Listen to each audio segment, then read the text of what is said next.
आपल्यासारख्या राज्यामध्ये पुण्यासारखं शहर आहे, मुंबईसारखं शहर आहे, तिथे आज खूप साऱ्या ऑपॉर्च्युनिटीज आहेत की आपण स्वतः टाळतो तिथे जायला किंवा आपण तिथे जाण्यासाठी घाबरतो की एवढ्यामध्ये काय होईल. तर जोपर्यंत तुम्ही निघणार नाही तोपर्यंत तुम्हाला रस्ता कसा सापडेल.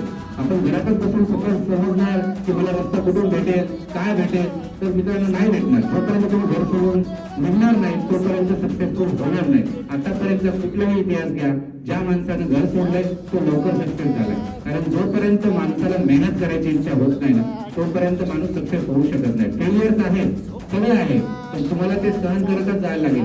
जर काहीच नसेल लाईफ मध्ये तर माणूस सक्सेस का होईल. ज्यांना एक लक्षात ठेवा, ज्यांना जास्त काय म्हणतात प्रॉब्लेम्स आहेत लाईफ मध्ये, तेव्हा समजा की तुम्ही सरळ रस्त्यावर चालताय, पुढे चलून काहीतरी तुमच्यासाठी आहे. ज्यांना काही लाईफ मध्ये प्रॉब्लेमच नाही याचा अर्थ पुढे चलून काहीतरी धोका आहे हे पण लवकर ओळखा तुम्ही. तो मित्रांनो, आता याच्या नंतर जे मी तुम्हाला इथे आलो